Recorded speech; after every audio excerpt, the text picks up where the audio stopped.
Hi friends, வணக்கம். எல்லோரும் எப்படி இருக்கீங்க? நல்லா இருக்கீங்களா? ஓகே, இப்போ ஸ்ட்ராபெர்ரி ஃப்ரூட் பற்றி பார்க்கலாம். இப்போ ஸ்ட்ராபெர்ரி பற்றி எல்லாருக்குமே தெரியும்.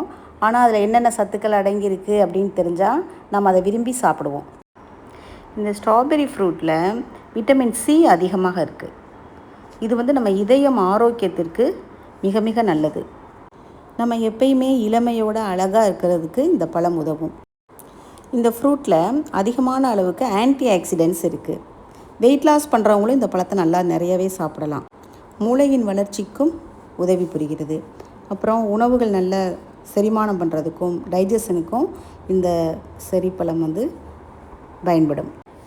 பழங்கள் என்றாலே மொத்தத்துக்கும் நன்மை தான். அனைத்து விதத்திலும் நன்மை தரக்கூடியது, உடல் ஆரோக்கியத்திற்கு நல்லது. இருந்தாலும் இந்த செரிப்பழத்தில் இவ்வளவு சிறப்புகள் இருக்குது.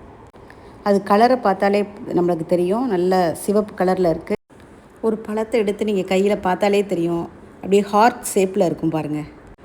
அதனால் இரத்த ஓட்டத்திற்கும் நல்லது. இந்த பழத்தை எப்படிலாம் சாப்பிட்லாம் அப்படின்னா, சும்மாவே வாஷ் பண்ணிவிட்டு அப்படியே எடுத்து சாப்பிட்றது நல்லது. ரொம்ப நல்லாவும் இருக்கும். ஆனால் ஸ்மூத்தி மாதிரியும் செஞ்சு சாப்பிடலாம். இதில் இல்லாட்டி சாலடில் கூட போட்டு சாப்பிட்டுக்கலாம். ஓகேங்களா? இந்த பதிவு உங்களுக்கு மிகவும் பிடித்திருக்கும் என்று நம்புகின்றேன். இதுபோல் பயனுள்ள தகவல்களை தொடர்ந்து பெறணும் அப்படின்னா நீங்கள் இதை சப்ஸ்கிரைப் பண்ணிக்கோங்க. அவசியம் லைக் பண்ணுங்கள்.